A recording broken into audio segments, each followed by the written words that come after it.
Terra. Hoje eu tô aqui pra falar sobre o anime Castlevania na Netflix. Tanto pra quem já viu, quanto pra quem ainda não viu. Eu vou falar algumas curiosidades e vou fazer algumas considerações, mas pode deixar que eu aviso quando começarem os spoilers, que vai ser bem mais pra frente, tá? Mas antes, já deixa o likezinho aí pra eu saber que eu posso continuar trazendo essas novidades aqui pro canal. Então é importante esse feedback, já deixa seu like. Bom, Castlevania foi uma ótima surpresa, mas ótima mesmo, viu? Por motivos que eu já vou explicar aqui nesse vídeo, que eu tive em 2018. Com apenas 4 episódiozinhos, né? Que só serviram pra dar aquele gostinho. E aí, em 2019 é que saíram mais 8. Fechando o que pra mim é uma temporada de 12 episódios, bem padrão, né? Que por questões de marketing ficou valendo como 2 temporadas. E agora que vai ser lançada a terceira, dia 5 de março. E a gente não sabe quantos episódios eles vão lançar, mas eu espero muito que dessa vez sejam pelo menos 12, né? Assim que lançar, eu vou assistir e fazer a análise. Então se você estiver assistindo esse vídeo depois disso, vai aparecer a sugestão do novo vídeo aqui em cima. Mas assiste esse vídeo aqui antes, beleza? Pra quem não sabe, gente, a série animada foi baseada nos jogos da Konami. A franquia de jogos ultrapassou a marca de 35 títulos lançados desde 1986, o que é uma coisa fantástica, gente. Mas os jogos foram todos lançados fora da ordem cronológica da história. E ainda tem jogos que ficam completamente fora dessa linha do tempo. O anime, no entanto, não é uma adaptação fiel do jogo. Ele até agora foi mais baseado nos eventos de Castlevania 3 e contém também algumas coisas de outros 2 ou 3 jogos. E muita coisa nova também, tá? Inclusive, tanto Castlevania 3 quanto o anime se passam no mesmo ano de 1476. Eu fiquei surpresa ao ler os comentários de alguns inscritos aqui na comunidade e no Instagram, que são bem fãs dos jogos, né? E pareceram bem decepcionados pela ausência de alguns elementos do jogo e personagens importantes, como a morte. E eu até entendo que fãs tendem a criar certas expectativas, mas eu vejo o anime como uma coisa completamente independente. E eu vou considerar assim aqui nessa análise, tá? Eu sei que quem jogou o jogo vai se alegar com várias referências e quem nunca ouviu falar também vai ter uma ótima experiência, porque esse anime tá muito bom. Apesar do gore, o anime não tem fanservice, porque é um gore muito justificado, né? Já que é uma história sobre vampiros, né, gente? Então não dava pra esperar outra coisa. Mas mesmo assim eles conseguiram me surpreender com a atmosfera completamente obscura desse anime. Os sons, a paleta de cores estão muito da hora. E eu gosto bastante dessa mistura de traços orientais de anime com uma coisa um pouquinho mais americanizada. Embora eu acho que os traços relaxem bastante em alguns momentos, isso deixa a desejar. E olha, não foi só em momentos de ação não, viu? E isso não se justifica para uma série que produz poucos episódios anualmente.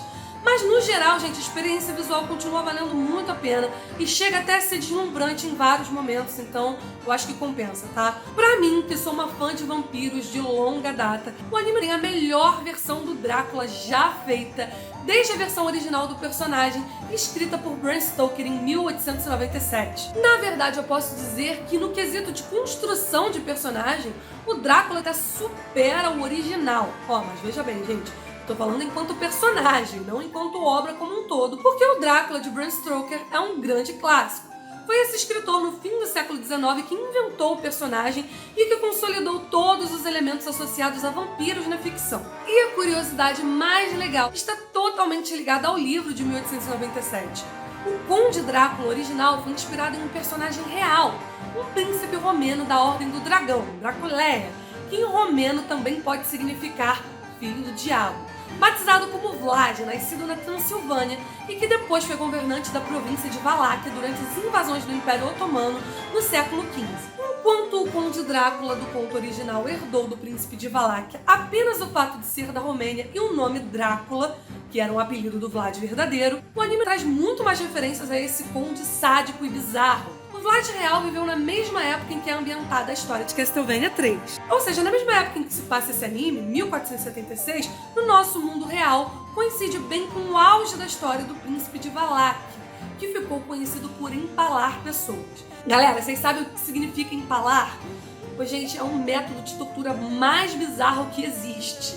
Ele simplesmente enfiava uma estaca de aproximadamente 3 metros no reto da pessoa, ou seja, no bumbum, né? E deixava escorregar verticalmente na lança até a pessoa morrer, o que podia durar aí horas. E esse método de tortura se chama empalamento. O Vlad era conhecido então como Vlad o Empalador. Em romeno, isso pode ser traduzido literalmente como Vlad Tepes, como ele ficou conhecido. Sim, gente, os sobrenomes dos personagens é uma palavra em romeno que significa empalador.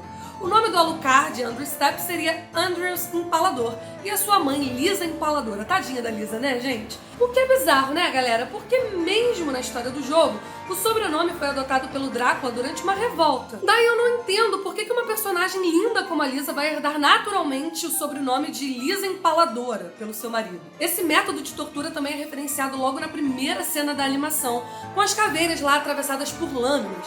E posteriormente tem uma cena de flashback em que é mostrado o método aí sendo realizado nas pessoas vivas. A história dos jogos já é riquíssima nessas referências históricas e o anime soube aproveitar isso ainda mais. Ou seja, o personagem do Drácula, criado por Bram Stoker, e todo o universo ficcional sobre vampiros que o cara criou, e mistura ele com a inspiração completamente direta em um personagem da vida real, que antes tinha servido apenas como uma leve inspiração para o Conde Drácula. E o Oscar de melhor Drácula vai para Castlevania!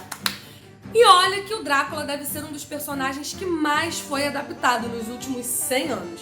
Então isso já é motivo para hypar completamente esse anime, né? O enredo traz questões filosóficas muito profundas e críticas muito pesadas às instituições religiosas, que são totalmente justificadas, né? Porque estamos falando de uma época em que a igreja queimava pessoas na fogueira. Mas é interessante, porque como essas instituições tendem a conservar a maior parte dos seus valores, essas críticas acabam sendo bem atuais. A série toda é permeada por um debate sobre a natureza humana, sobre o que a gente tem de melhor e de pior. E pra mim esse é o recheio principal da série. Eu vou dar alguns exemplos enquanto eu falo sobre o que eu achei dessas duas temporadas, então daqui pra frente pode ter alguns spoilers. O ponto moral principal da história, ao menos até agora, foi o lado ruim da humanidade, que é jogado na nossa cara o tempo todo. E o contraponto dessa balança é o Alucard querendo salvar os humanos porque a sua mãe acreditava no melhor lado da humanidade. Mesmo quando ela estava para ser atirada na fogueira, ela só estava preocupada com as consequências que isso teria para os humanos e para o coração de Drácula, que ela estava tentando salvar. O papel da Lisa em ser esse elo com o que ainda existe de bom no ser humano e que possibilita que a humanidade expie os seus pecados é claramente uma referência a Jesus Cristo. E a queima dela na fogueira é uma referência muito direta à crucificação. Quando ela estava lá amarrada na fogueira, ela pede a Drácula que os perdoem, pois eles não sabem o que fazem. E que é exatamente a fala de Jesus quando é crucificado. Só que o mais polêmico nessa alegoria talvez nem seja o fato de a bruxa representar Jesus, mas de Drácula estar representando Deus nesse contexto, já que é para ele quem ela está implorando o perdão para a humanidade. Outra parte que eu achei muito impactante foi a morte do bispo dentro da igreja, quando a criatura da noite diz que ali é só uma caixa vazia e que Deus não está ali dentro. Olha, as mensagens desse anime são bem espinhosas e pessoas mais religiosas têm que estar com a cabeça muito aberta para poder assistir. Mas se você manter a cabeça aberta, eu garanto que vai ser bem interessante. Pra mim, o Alucard é o melhor personagem ali do trio, pois ele é o único que compreende o que é que tá em jogo, né? Ele entende os dois lados da moeda. Como fica claro naquele diálogo em que ele diz que caso Drácula concluísse seu plano de acabar com a humanidade, não seria o fim do mundo. As plantas e os animais continuariam seus ciclos de vida e apenas os humanos não estariam aqui. Galera, isso é uma alfinetada poderosa no nosso antropocentrismo. Ele basicamente está jogando na nossa cara que a gente é só mais uma espécie que habita esse planeta e que o mundo ficaria perfeitamente bem sem a gente. E provavelmente, diria a natureza, até melhor, né? Enquanto a Cifra teve lá as suas motivações para entrar nessa jornada, o Trevor Belmont caiu ali de paraquedas, né? Só por causa do legado da família dele que enfrenta o Drácula há gerações. Ele até que amadurece ao longo da jornada. O personagem tem o seu charme e o fato dele não estar pessoalmente interessado no heroísmo meio que faz parte da construção dele, né? Mas eu acho a motivação do Alucard muito mais interessante, cá entre nós. Uma reflexão que perpassa toda a história e que eu achei muito bem pensada foi a dos generais vampiros, que tratam os humanos como gado. Enquanto Drácula, que odeia os humanos, diz que não dá pra odiar gado. Isso mostra quanto eles estão agindo por motivações completamente diferentes. Eu achei toda essa questão, esse debate muito bem trabalhado. Afinal, a gente está acostumado a tratar as questões de genocídio como demonstrações de puro ódio, quando existe uma desumanização muito pior do que o ódio. No Holocausto, por exemplo, vários autores expõem que não era ódio que motivava o extermínio. As vítimas sequer foram vistas como gente, assim como coisas, ratos, como objetos. E aqui nesse caso como gado. O Drácula não vê os humanos como gado, ele tem ódio dos humanos. Tanto que ele nem está preocupado de que sangue que ele vai se alimentar, caso ele realmente destrua os humanos. Esses discursos todos que rolam ali no castelo são muito bem trabalhados, principalmente pra mim, os da personagem Carmilla, que é muito coerente durante toda a temporada. Pra mim, ela está completamente certa quando ela questiona ali que o Drácula tá virando um velho completamente louco, e ela aponta a mediocridade de todo mundo ali no castelo. Agora, a minha principal crítica ao anime é sobre o final. Cara, eu achei o último episódio meio desnecessário, sabe? Eu acho que teve uns 5 finais ali. Pra mim, a história se encerraria muito melhor se acabasse no mesmo episódio lá da morte do Drácula, inserindo apenas algumas cenas do último episódio, bem mais resumidamente. E o final da Carmilla estragou a personagem. Eu fiquei muito feliz de ter conversado com outras pessoas que concordaram com isso. É porque esse final meio que transformou ela numa vilã típica. A personagem tinha mostrado muito mais profundidade do que simplesmente ser má. Ela era ambiciosa, era traidora, tinha aí o seu antagonismo, mas ela tinha certos valores e ainda despertava alguma empatia.